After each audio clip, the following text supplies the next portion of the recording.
সে পথ কাটার, সে পথ রক্তের, সে পথ একাকিত্বের।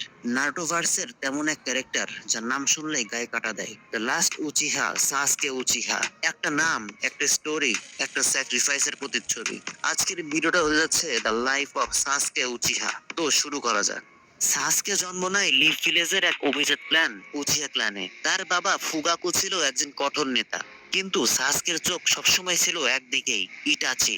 সাসকের ছোটবেলার স্মৃতিতে ছিল একটাই মুখ, তার বড় ভাই ইটাচি উচিহা, যে সবসময় নরম গলায় বলতো, পরিশ্রম করো সাসকে, তখনই তোমার শক্তি বড় হবে। কিন্তু সাসকে জানতো না এই হাসির মুখটাই একদিন হয়ে যাবে তার জীবনের সবচেয়ে বড় দুঃস্বপ্ন। বলতে গেলে সাসকের লাইফটা প্রথমে ছিল সাজানো গোছানো। সাসকে ছোটবেলা থেকেই চাইতো পুলিশ ফোর্সে জয়েন করতে। এভাবেই সাসকের জীবন আগাতে লাগলো। এক রাতে লিভ ভিলেজ কেঁপে ওঠে। সাসকে ফিরে এসে দেখে তার চারপাশ রক্তে ভেসে গেছে। সে দ্রুত বাসার দিকে যায় এবং দেখতে পায় ইটাচি তার মা আর বাবাকে হত্যা করেছে, যা দেখার জন্য সাসকে কখনোই প্রস্তুত ছিল না। চারপাশে মৃত আত্মীয়, আর সামনে দাঁড়িয়ে আছে ইটা